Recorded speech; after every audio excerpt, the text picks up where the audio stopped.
আমার ইউটিউব চ্যানেলে সব বন্ধুদের জানাই স্বাগত। আমি আবার চলে এলাম একটি রেসিপি নিয়ে। রেসিপিটি দেখুন, দেখে ভালো লাগলে লাইক, শেয়ার, সাবস্ক্রাইব অবশ্যই করবেন। কমেন্ট করতে ভুলবেন না কিন্তু। আমার আজকের রেসিপি ঢ্যাঁড়স দিয়ে মুরাল্লা মাছের টক। তার জন্য লাগছে ঢ্যাঁড়স, পাকা তেঁতুল, মুরাল্লা মাছ ধুয়ে নুন হলুদ মাখিয়ে রাখছি, আর সর্ষে, 5 ফোড়ন, গোটা লঙ্কা ফোড়নের জন্য। প্রথমে মাছগুলোকে খুব ভালো করে লাল করে ভেজে নেব। তারপরে একটু তেঁতুল জল দিয়ে ভালো করে চটকে নেব, নিয়ে কাতটা বের করে নেব। আর ঢ্যাঁড়সগুলোকে আমি মিডিয়াম সাইজের করব।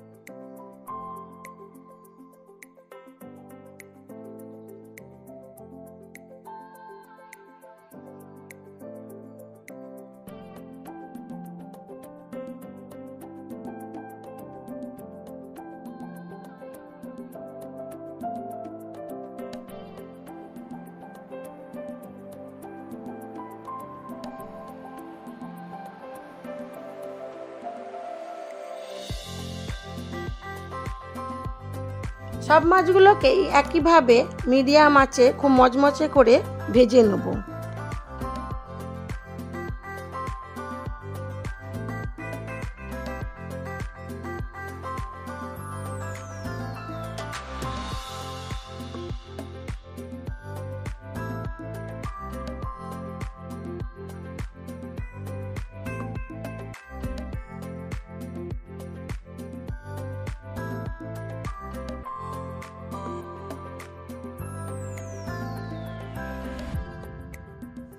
মাছগুলোকে ভালো করে ভেজে তুলে রাখলাম।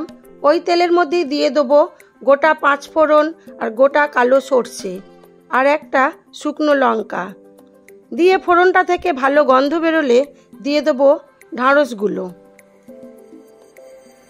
ঢ্যাঁড়সগুলো একটু নুন হলুদ দিয়ে হালকা নেড়ে নেব।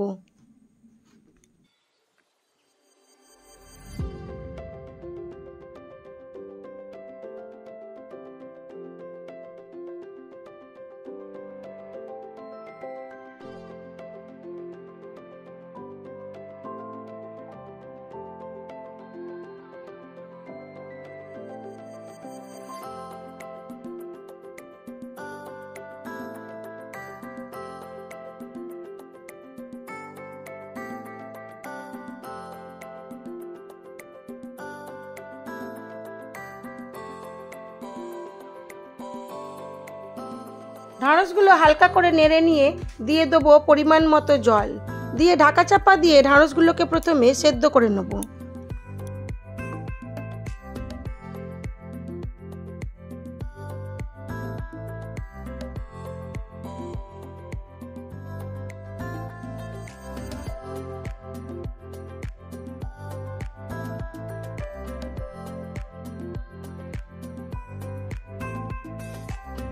ঢ্যাঁড়সটা আমার খুব ভালো সেদ্ধ হয়ে গেছে।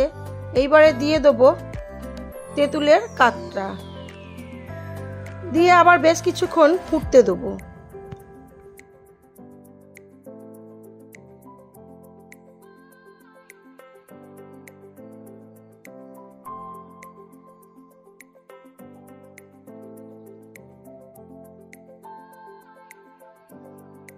তেঁতুল জলটা দিয়ে দেবো সর্ষের গুঁড়ো, বা যদি সর্ষে বাটা থাকে তাহলে সর্ষে বাটাটা দেবেন। তেঁতুল জলটা যেহেতু ঠান্ডা, ঢ্যাঁড়সের ওপরে ঠান্ডা জল দেওয়ার পরেই সর্ষে বাটা দিতে হয় বা গুঁড়ো দিতে হয়, তাহলে তেতো হয় না। এইবারে দিয়ে দেবো ভেজে রাখা মাছগুলোকে, আর দেবো স্বাদ মতো চিনি, দিয়ে এটাকে বেশ কিছুক্ষণ ফুটতে দেবো। দিলেই হয়ে যাবে ঢ্যাঁড়স দিয়ে মুরাল্লা মাছের টক। নামানোর আগে দিয়ে দেবো একটু কাঁচা সর্ষের তেল, দিয়ে গ্যাসটা নিভিয়ে দিয়ে এটাকে সার্ভ করে দেবো।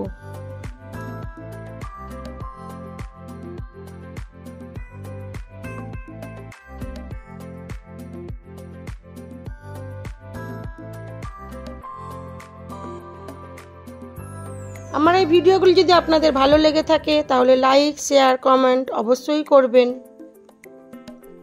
আর নতুন বন্ধু হলে একটা সাবস্ক্রাইব করে দেবেন।